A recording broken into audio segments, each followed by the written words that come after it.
السلام عليكم. إذا مرحبا بكم في سلسلة دروس إنشاء موقع إلكتروني احترافي ومجاني.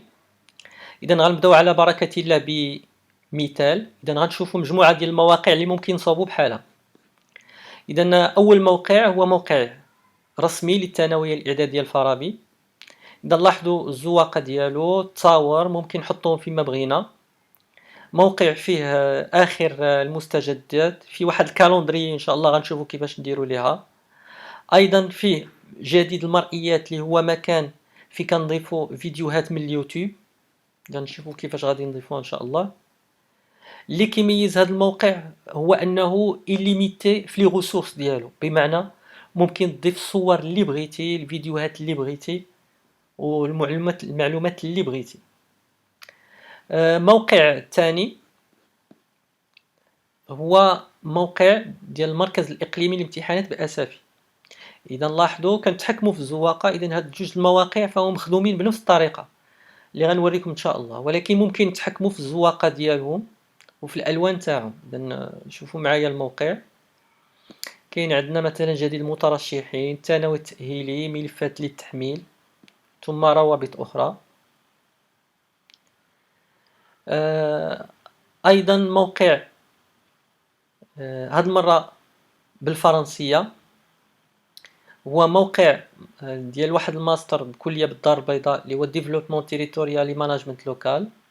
لاحظوا معايا هنايا الموني كاين على اليسار، الصور ممكن نحطوها فيما بغينا. اذا عندنا مجموعه ديال الروابط. مثال اخر بالفرنسيه دائما. اذا هذا موقع ديال الاستاذ جامعي مايا شمس الدين.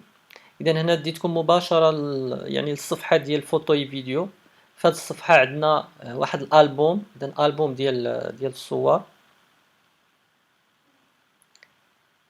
اذا غنرجع للصفحه الرئيسيه. اذا لاحظوا الصفحه الرئيسيه كنتحكموا في الزواقه ديالها، في يعني في الروابط. مثلا حطينا الروابط هنا على اليسار، ممكن نحطوها على اليمين ولا في الاعلى.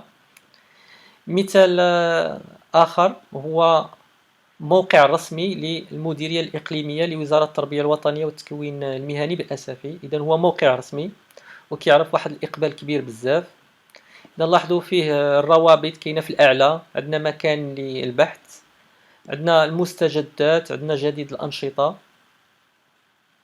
ثم مكان يعني الفيديوهات من اليوتيوب. الا عندك صفحه في الفيسبوك وبغيتي المستجدات ديالها يبانوا عندك اوتوماتيكمون في الموقع ديالك، ممكن نديروا هذه العمليه هذه وغنوريها لكم ان شاء الله. ملفات للتحميل باش يتيليشارجيو الناس البي دي اف ولا الوورد ولا اكسل، داكشي اللي غتحط لهم. روابط اللي هي المواقع خارجيه ولا حتى صفحات داخليه. ولكن هنا يجدر الإشارة إلى أن الموقع اللي كيخليه يعيش ماشي فقط غير الألوان ديالو والزواقة تاعو، أهم حاجة هو يعني كمية المعلومات اللي فيه، المصداقية ديالها، ثم يعني التحيين ديال هذه المعلومات. وهنا كمثال، إذا هذا موقع يعني فتي كمثال. ملي غنبغوا نتبعوا الموقع، مثلا صوبتي موقع ديالك وبغيتي تعرف يعني الناس اللي كيزوروا، شحال من واحد كيشوفوا، شكون هاد الناس وهكذا. اذا كاين عندنا واحد ليسباس. هاد ليسباس اللي كندخلوا ليه، مثلا هنا عندنا ليسباس كنتبعوا من خلاله الموقع الرسمي للمديريه الاقليميه. اذا في هاد ليسباس هذا مثلا الا ضغطت على اكوي، غادي يعطيني معطيات او معلومات على الموقع. كما قلت لكم فهو موقع فتي ولكن كيعرف اقبال كبير. الا لاحظتوا معايا هاد الجرافيك هذا كيعطيني عدد الزوار ديال الموقع. انا نختار يوتيليزاتور الزوار كمثال.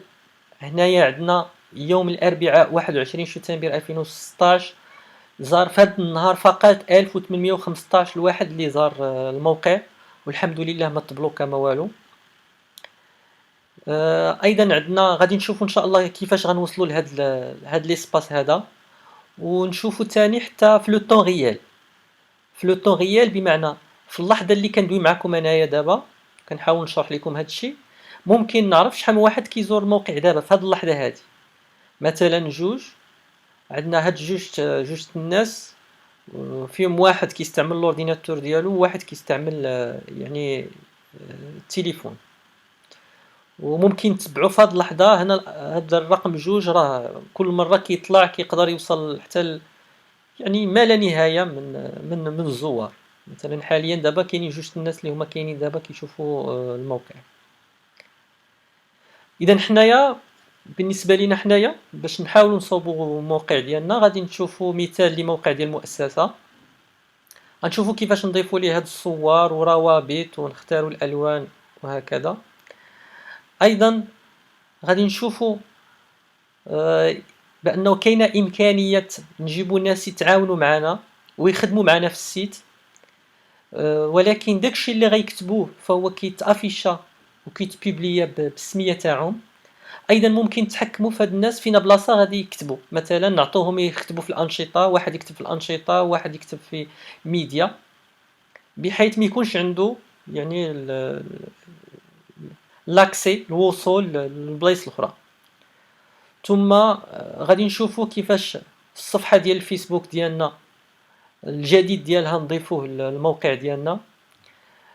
تقنيه اخرى مهمه هي بعض الناس كيكون عندهم جداول كبار فيهم معطيات وكيبغي الناس يديروا دي ريشيرش في هذه المعطيات، مثلا تكتب غير السميه يجبد لك السطر اللي بغيتي. اذا غنشوفوا كيفاش هذا النوع ديال الجداول نانتيغريهم في السيت ديالنا. ثم يعني الحمايه ديال الموقع ديالنا كيفاش نحميوه وكيفاش يبقى عندك انت مول السيت يبقى عندك الساروت ديالو. بالنسبه للادوات اللي غادي نحتاجو ليها فقط نحتاج الى يعني حاسوب مرتبط بالانترنت، وضروري يكون عندك بريد الكتروني مصوب بجيميل. وبهذه المناسبه هذا هو البريد الالكتروني ديالي بالجيميل اللي هو عديل.مراحي@gmail.com. اللي الا عندكم اسئله ولا اقتراحات. وشكرا.